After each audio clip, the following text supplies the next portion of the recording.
This last year, I've played more Dead by Daylight than any other online game. Someone who has now over 1,000 hours on console for this game makes me want to die. The one thing that I've learned about the community playing this game is that this community actually doesn't like playing this game. This community is split in two, Survivor and Killer mains. Two sides that are constantly bickering back and forth, that can't agree on shit. Healing gets nerfed, the Survivor mains call this game shit and the Killer mains are happy. Ruin is nerfed, Killer mains call this game shit and Survivor mains are happy. These poor fucking developers, dude. Hey, we'd appreciate it if you guys went and checked out our Halloween event. Bring back Stranger Things. You are the worst people I've ever met. Dead by Daylight, criminal please fix your bullying, ESP hacking, something. Hey, Dead by Daylight, the anti-camping chambers. I can throw almost half my games nearly died. Dang, and I started by adding these such a great link. Go fuck yourselves. This game's community is very toxic, and as a proud member of that community, I feel I should be the one to compile the community's reviews and to see what they actually think of this game in 2023. I love being face cammed. It's the best thing ever, Red Steak. Who doesn't love a Bubba just to sit on top of them? Who doesn't love a Bubba to just sit on top of them, and when your teammate comes to rescue you, you're just tunneled out of the game? Well, this is actually pretty funny because By Daylight came out with an anti-face camping update, which completely obliterates nothing. A killer can just proxy camp until a survivor runs up and realizes you're being proxy camped and either trades or leaves you to die. So they've actually fixed literally nothing. M. Junior Lemming. I currently have 69 hours in Dead by Daylight, and I'm writing this to mark this historic moment. Looks like you blew your load a little too early there, bud. It's like playing chess. Okay, so this is actually a reference to the Skull Merchant, which is considered the worst killer. It's unfortunate, but in Dead by Daylight, all killers aren't made the same. She's mainly hated for being a really unthreatening looking killer. She looks like a fucking goon from Arkham City, and also, nobody really finds thick Latina scary. But she's also unfun to play against, and she's not fun to play as. She's so unfun, her main strategy is to lock down a 3-gen at the beginning of the game, then camp those gens for an hour until the game automatically kills the survivors. So, you know, it's just like playing chess. Boring as fuck. Also, they just reworked her, and even with the rework, she still fucking sucks, so Gats. Fun. Until Wesker. Then is fun and erotic. Ooh, I see we have a man of culture here. I'm a villain, not a monster, Chris. Yes or no seems like an overly simplistic way to evaluate this game. I've met some amazing people in the Dead by Daylight community, and I enjoy the gameplay for the most part. The game is largely easy to learn, and the lore is easy to develop an interest in. So, you see, I believe what happened here is this guy opened his game on his desktop, then left the game on for 1,500 hours.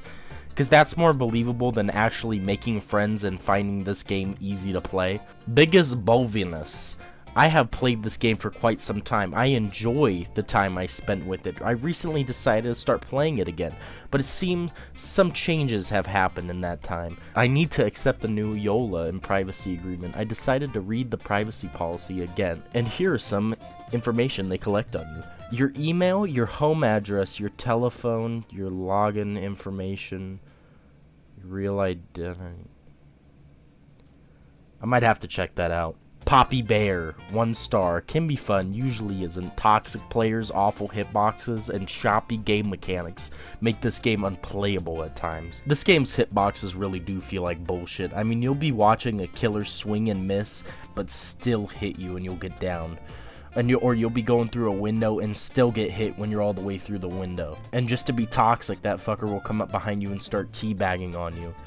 But when you make a comeback and manage to escape that killer after he's toxic, that's when the game's at its best. Simp by Daylight. The devs would rather focus on sexy cosmetics than actually improving or balancing the game. They might as well add Fortnite emotes so the killers can hit the gritty on me while I'm being face camped, tunneled, or slugged.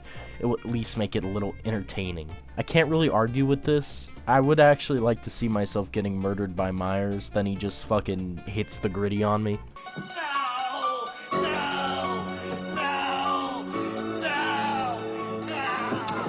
Savage Wrath YouTube. They need to listen to the community and fix the meta and skill-based matchmaking. Their matchmaking is broken. I'll be honest with you, I have no idea how the matchmaking actually works, and I don't think anybody else actually does either. Usually you'll start in the Ash tier, and everything in the Ash tier is basically random how it works. You'll either get a godlike killer and shitty teammates, or vice versa. The experience slowly improves when you get to Silver tier, but Gold tier is where you meet the nicest, most helpful survivors and actually skilled killers. This is where I've had the most fun in my matches.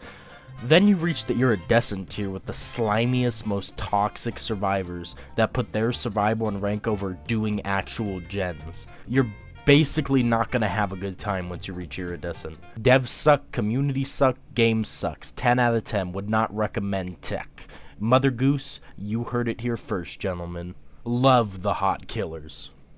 What the fuck? Breaking news. Dead by Daylight just announced recent PTB coming with Trickster buff, nerf the Survivor perk Overcome, and a rework to make Blood Forest maps and Garden of Joy maps more killer-sided.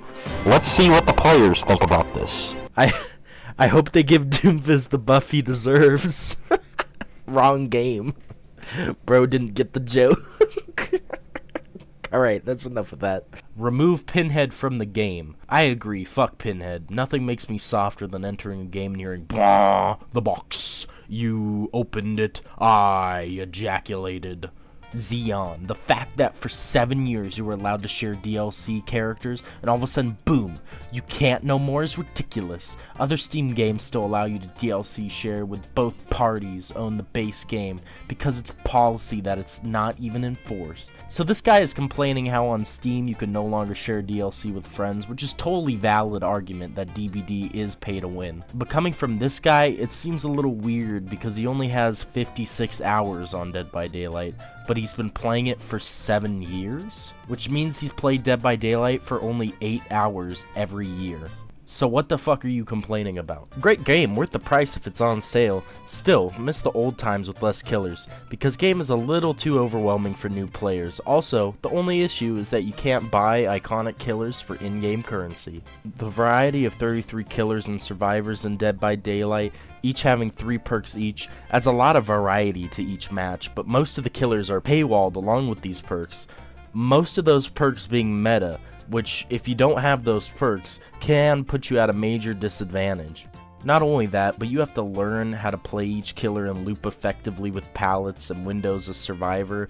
The learning curve is so steep, out of the 1,000 hours I've played, I only started to consider myself competent in playing the game around hour 600. You understand why I want to die, right? Needs more naked men.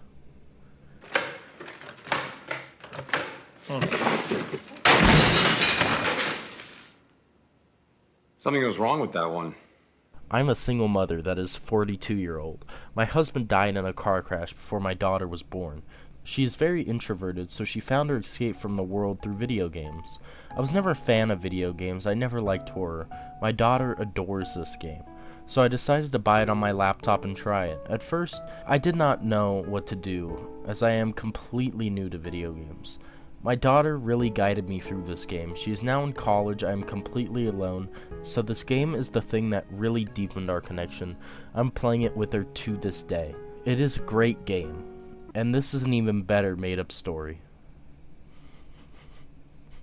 Aw, damn, that really almost made me have hope for this community.